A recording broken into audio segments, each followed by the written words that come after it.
Thom Hartmann here on the news. You need to know this. It's the end of the line for Troy Davis. Davis was denied clemency by a Georgia paroles board today in a last-ditch effort to save himself from lethal injection scheduled for tomorrow.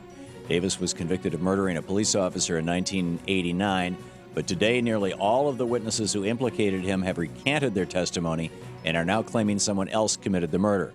Not only that, there has never been any hard evidence, be it a murder weapon or DNA, to tie Davis to the murder. Yet he's still slated to die.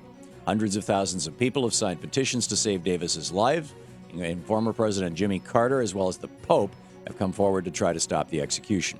So far, nothing has worked.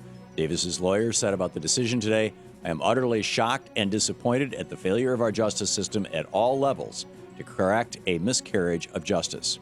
So with that, our nation could be just hours away from putting an innocent man to death. The post-Reagan generation is screwed. According to latest census data, 37% of young families, defined by people under 30 years old, now live in poverty. That's more than 1 in 3 young families in America living in desperation. That's the highest level of poverty ever recorded for that group.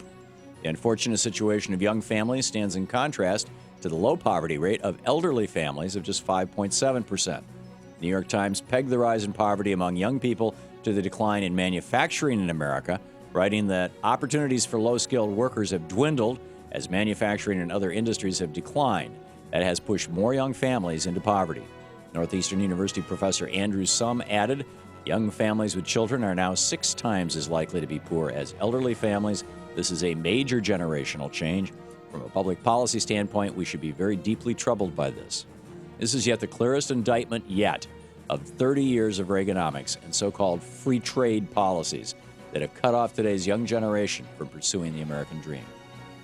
In the best of the rest of the news, Don't Ask, Don't Tell is officially dead. At midnight last night, the discriminatory policy regarding gays serving in the military was officially repealed after 18 long years. Now, our soldiers no longer have to hide their sexual orientation when they go off to fight for this country. As House Minority Leader Nancy Pelosi said, our nation will finally close the door on a fundamental unfairness for gays and lesbians and indeed affirm equality for all Americans.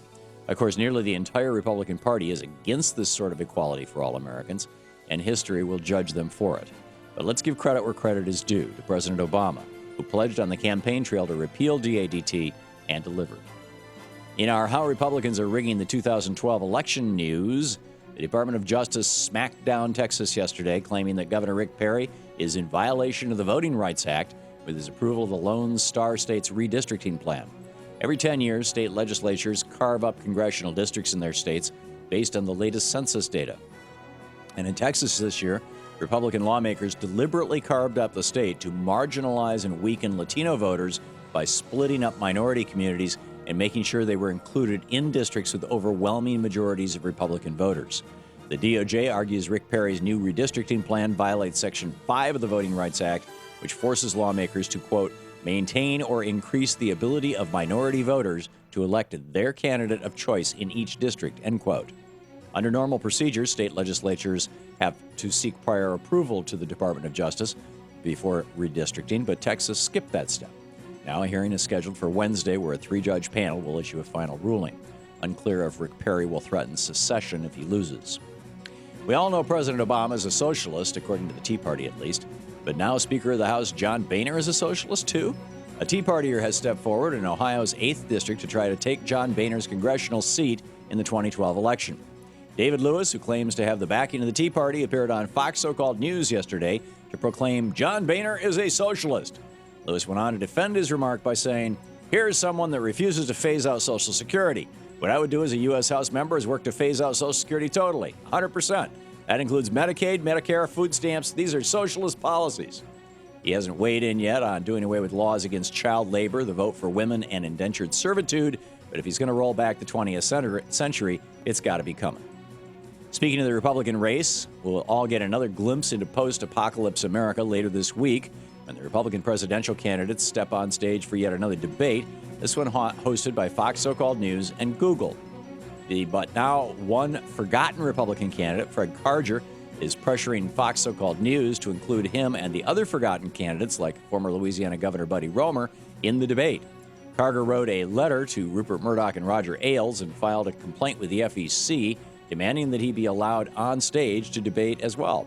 Carter is a gay rights activist who supported repealing Don't Ask, Don't Tell, so he's not your typical Republican of today. And while most Americans might be refreshed to hear a differing view on stage, we all know Chairman Roger Ailes can't stomach it. Sorry, Fred. Looks like you'll be sitting this one out, too. And that's the way it is today, Tuesday, September 20th, 2011. I'm Thom Hartmann on the news.